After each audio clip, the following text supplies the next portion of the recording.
Haleluya, puji Tuhan. Salam Bapak Ibu, saudara-saudaraku yang kekasih di dalam Tuhan Yesus Kristus. Kita boleh bertemu kembali di dalam ibadah minggu ini. Tuhan Yesus memberkati kita. Sebelum kita mendengarkan firman Tuhan, kita berdoa terlebih dahulu.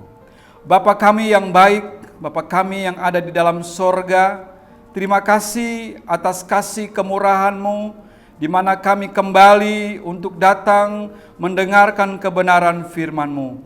Biarlah Roh Kudus-Mu yang Engkau janjikan itu, dan Roh Kudus-Mu yang sudah ada di dalam kehidupan kami, setiap umat-umat-Mu, oh Tuhan, bekerja sehingga, oh Tuhan, firman-Mu yang kami dengar hari ini boleh dapat, oh Tuhan, kami kembali diberkati lewat kebenaran firman-Mu. Terima kasih Bapa yang baik. Kami mau mulai acara ibadah kami pada saat hari ini. Dalam nama Yesus kami berdoa dan mengucap syukur. Haleluya. Amin. Puji Tuhan, Bapak Ibu, saudara-saudaraku yang kekasih di dalam Tuhan Yesus Kristus. Kita boleh menikmati kembali berkat-berkat Tuhan yang Tuhan berikan dalam hidup kita. Ya, oleh sebab itu keadaan yang saat ini ya kita alami, saat ini kita hadapi, ya virus corona, kita berdoa biar virus ini ya cepat berlalu dan kita boleh kembali ya untuk ya melakukan kegiatan-kegiatan kita, pertemuan-pertemuan ibadat kita, ya sehingga kita boleh melihat di situ ada kekuatan kuasa Tuhan yang menyertai kita. Tuhan Yesus memberkati. Mari, ya ada hal-hal yang sering terjadi di dalam kehidupan kita. Aturan-aturan yang sedang ya diberikan atau yang sedang dikerjakan dalam hidup kita, sering kita lakukan dengan salah. Ada kesalahan-kesalahan yang kita lakukan sengaja atau tidak sengaja. Itu yang sedang terjadi di dalam kehidupan kita. Tapi kalau kita mau lihat di sini kebenaran firman Tuhan, ya di mana Raja Daud pun pernah mengalami hal yang sama. Ya dia di sini dikatakan bahwa di dalam Mazmur pasal yang ke-51 berkata bahwa ketika Nabi Nathan datang kepadanya setelah ia menghampiri Bait Sheba. Di sini setelah dia menghampiri Bait Sheba, artinya Raja Daud mengalami kejatuhan di dalam kehidupannya, sehingga roh Allah jauh daripadanya. Ya, di situ Raja Daud tidak tinggal diam di dalam kejatuhannya. Ya, dia tidak tinggal diam di dalam kejatuhannya. Saat Nabi Nathan datang untuk menyatakan dia salah, ya saat dia menghampiri Bait Sheba, di situ Nabi Nathan datang menegur dia, dan dia di ayat yang ke-13 Mazmur, kita baca Mazmur pasal yang ke-51 ayat yang ke-13, kita buka Alkitab kita dan kita baca.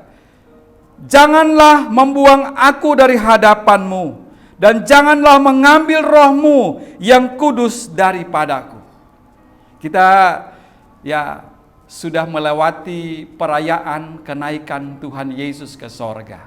Dan dia katakan, aku akan mengirim roh penghibur, yaitu Roh Kudus bagi kamu. Bukan hanya bagi murid-murid, bagi rasul-rasul pada saat itu. Tetapi saat ini Tuhan juga ya mengirim roh itu buat saya dan saudara untuk dapat menikmati. Kita lihat ya yang terjadi di dalam kehidupan Raja Daud. Dikatakan bahwa janganlah membuang aku dari hadapan-Mu, dan janganlah mengambil roh-Mu yang kudus daripadaku. Raja Daud sadar saat dia jatuh di dalam dosa. Dia kembali untuk meminta roh pengampunan, Roh Kudus itu datang di dalam hidupnya sehingga dia boleh kembali untuk menyembah Tuhan.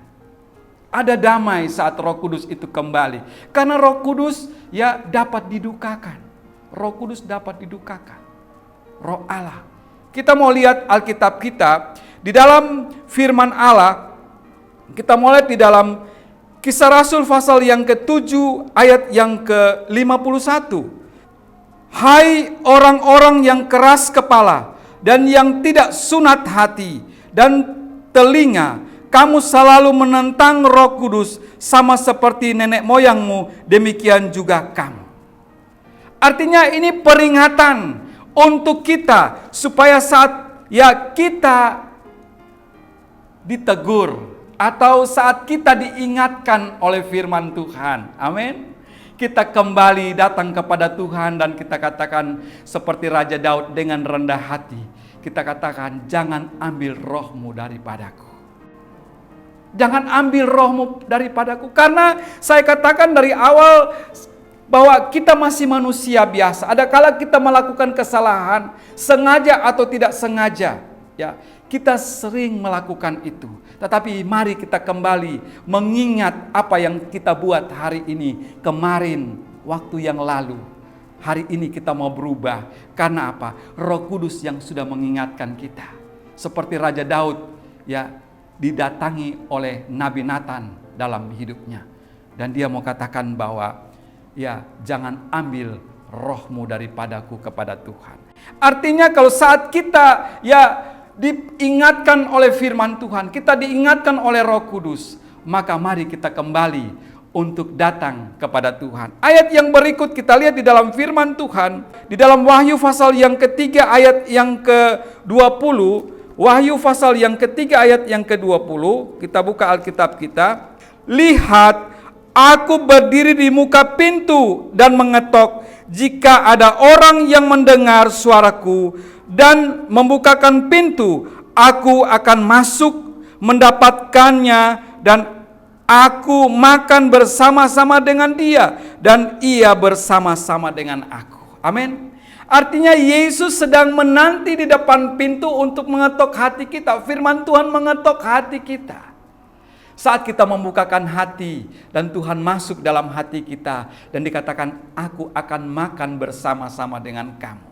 Artinya dia memberikan damai sejahtera yang dikatakan, aku pergi tetapi damai sejahtera ku tinggalkan bagi kamu. Amin. Damai sejahtera ku tinggalkan bagi kamu. Artinya saat Tuhan pergi naik ke sorga, tetapi dia tetap memberkati kita, dia tetap menolong kita. Dia tetap mengawasi kita lewat Roh Kudus yang ada. Kalau kita mau dipenuhi dengan Roh Kudus, saat dengar firman Tuhan, kita buka hati kita. Amin. Saat kita membuka hati kita, saya punya satu kesaksian yang sampai hari ini saya tidak lupa dan sering saya bersaksi kepada anak-anak saya. Waktu kami ada acara retret sekolah minggu, saya katakan retret sekolah minggu mungkin biasa. Atau mungkin kita katakan biasa retret sekolah minggu. Tetapi pada saat kami melayani, saat puji-pujian sedang berlangsung, ada seorang anak, anak sekolah minggu, umur sekitar 12 tahun. Dia menangis. Dia menangis terseduh-seduh. Acara selesai dia masih menangis. Dan saya hampiri, kebetulan saya pembina, saya hampiri dan saya katakan, kenapa kamu menangis? Apa karena kedinginan? Atau mungkin kamu ingat kangen sama orang tua? Dibilang, tidak kak, aku sedang bersuka cita. Saya nangis tapi saya bersuka cita. Kenapa hari ini saya nangis? Dia katakan, saya sedang bersuka cita. Artinya dia dipenuhi dengan Roh Kudus, tetapi dia katakan saya tidak bisa dapat sampaikan dengan kata-kata, tetapi saya bisa menangis, tetapi tangisan saya ini penuh dengan sukacita. Bagaimana dengan kita hari-hari ini? Apakah tangisan kita ada duka cita atau sukacita? Dikatakan Raja Daud, jangan ambil rohmu daripadaku. Sebab apa? Raja Daud tahu bahwa roh Tuhan ini yang ada di dalam hidupnya, Roh Kudus yang ada dalam hidup ini, memegang peran penting di dalam hidup daripada Raja Daud. Sehingga saat dia pergi berperang, Roh Kudus selalu menuntun dia. Selalu dia bertanya kepada Tuhan, Tuhan apakah saya maju atau saya mundur atau saya menyerang? Tuhan bilang, maju, berperang, aku menyertai engkau. Karena roh Tuhan masih ada dalam hidupnya dia. Tetapi saat roh Tuhan pergi daripada hidupnya dia tidak bisa dapat bertanya lagi kepada siapa-siapa. Dan dia kembali sadar dan dia datang kepada Tuhan. Roh Tuhan itu ya menjadi kekuatan kita, menjadi dasar kita di hari-hari ini. Oleh sebab itu ya dikatakan bahwa aku ada di depan pintu, aku sedang mengetok pintu hatimu. Seperti lagu sekolah minggu. Tok tok tok tok tok tok tok tok, Yesus mengetuk pintu. Ya kan? Jadi saat Yesus mengetuk pintu hati kita buka hati kita dan dia masuk di dalam dan ada damai di dalam hidup kita. Roh Kudus membawa damai. Roh Kudus mempunyai kekuatan yang luar biasa. Yaitu hari-hari ini kita butuh Roh Kudus dalam hidup kita. Ya, kalau kita lihat di dalam pasal yang berikut, ya di dalam Kisah Rasul pasal yang ke-7 ayat yang ke-23, pada waktu ia berumur 40 tahun, timbullah keinginan dalam hatinya untuk mengunjungi saudara-saudaranya, yaitu orang-orang Israel. Di sini ada cerita tentang Musa. Musa dia saat itu dia belajar di dalam istana Firaun selama 40 tahun. Hidupnya enak. Tetapi karena roh Tuhan ada dalam hidupnya, dia tidak betah. Dia ingin mengunjungi saudara-saudaranya yang ada di luar daripada kerajaan. Ya, kerajaan Mesir saat itu. Dan dia saat itu dia bertemu dengan saudara-saudaranya dan saat itu saudara-saudaranya sedang disiksa. Kita tahu cerita ini. Dan dia dia pukul sampai mati orang Mesir ini. Tetapi saat itu dia kembali dan dia bertemu dengan saudara-saudaranya sedang berantem, sedang berkelahi. Dia datang, dia menegur mereka. Saudara-saudaraku, jangan berantem. Saudara-saudaraku, kita akan sama-sama. Ada yang jengkel dengan dia, yang salah ini berkata, siapa yang mengangkat engkau menjadi pemimpin kami? Ya, di sini ada cerita bahwa ya ada pelajaran di sini. Artinya saat kita mau berbuat hal yang baik, ternyata kita tidak dipimpin oleh Roh Kudus sehingga apa? Ada musibah di sana. Ada kesalahan di sana. Tetapi kita lihat pada akhirnya Musa belajar lagi selama 40 tahun untuk menjadi seorang pemimpin. Tuhan bawa dia. Ya, sehingga di ayat yang ke-35 berkata, Musa ini yang telah mereka tolak dan dengan mengatakan, siapakah yang mengangkat engkau menjadi pemimpin dan hakim? Musa ini juga telah diutus oleh Allah sebagai pemimpin dan menyelamatkan oleh malaikat yang telah menampakkan diri kepadanya di semak duri itu. Di sini kita melihat bahwa ternyata Musa ya sudah dipilih oleh Allah. Kita sering tidak sadar kita dipilih oleh Allah. Kita diberkati oleh Allah. Tetapi kita juga jauh daripada Tuhan. Kita lihat lagi di dalam Yesaya pasal yang ke-63 ayat yang ke-10. Tetapi mereka memberontak dan mendukakan Roh Kudusnya, maka ia berubah menjadi musuh mereka dan ia sendiri berperang melawan mereka.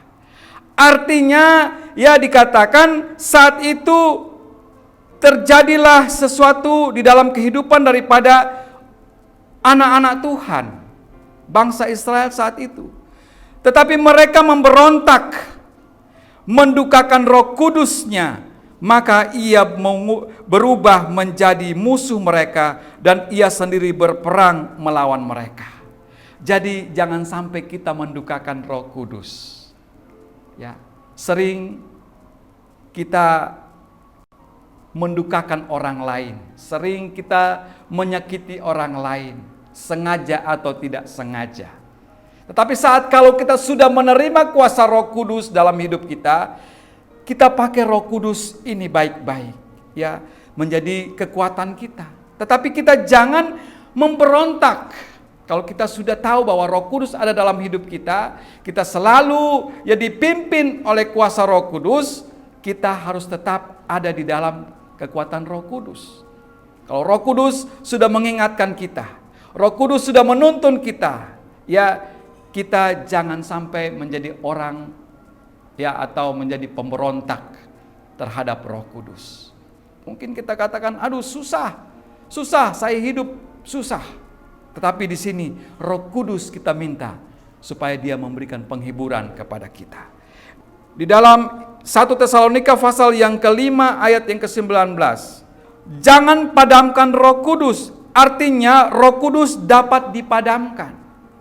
Tadi kita mendukakan Roh Kudus, kita padamkan Roh Kudus, yaitu di dalam 1 Tesalonika pasal yang ke-5 ayat yang ke-19. Janganlah padamkan roh. Artinya kita bisa padamkan roh. Karena apa? Tadinya kita semangat melayani Tuhan. Tadinya kita sukacita melayani Tuhan. Apa saja kita lakukan buat pekerjaan Tuhan. Hidup kita ini milik Tuhan. Kita tidak beri pun atau kita beri pun, kita adalah milik Tuhan. Apalagi kita memberi. Tapi saat kita kecewa, saat kita marah, kita padamkan roh. Artinya kita jangan padamkan roh. Seperti Raja Daud tadi, dia padamkan roh. Sehingga roh itu pergi daripada dia. Tapi hari ini kita mau katakan Roh Kudus masuk dalam hidupku.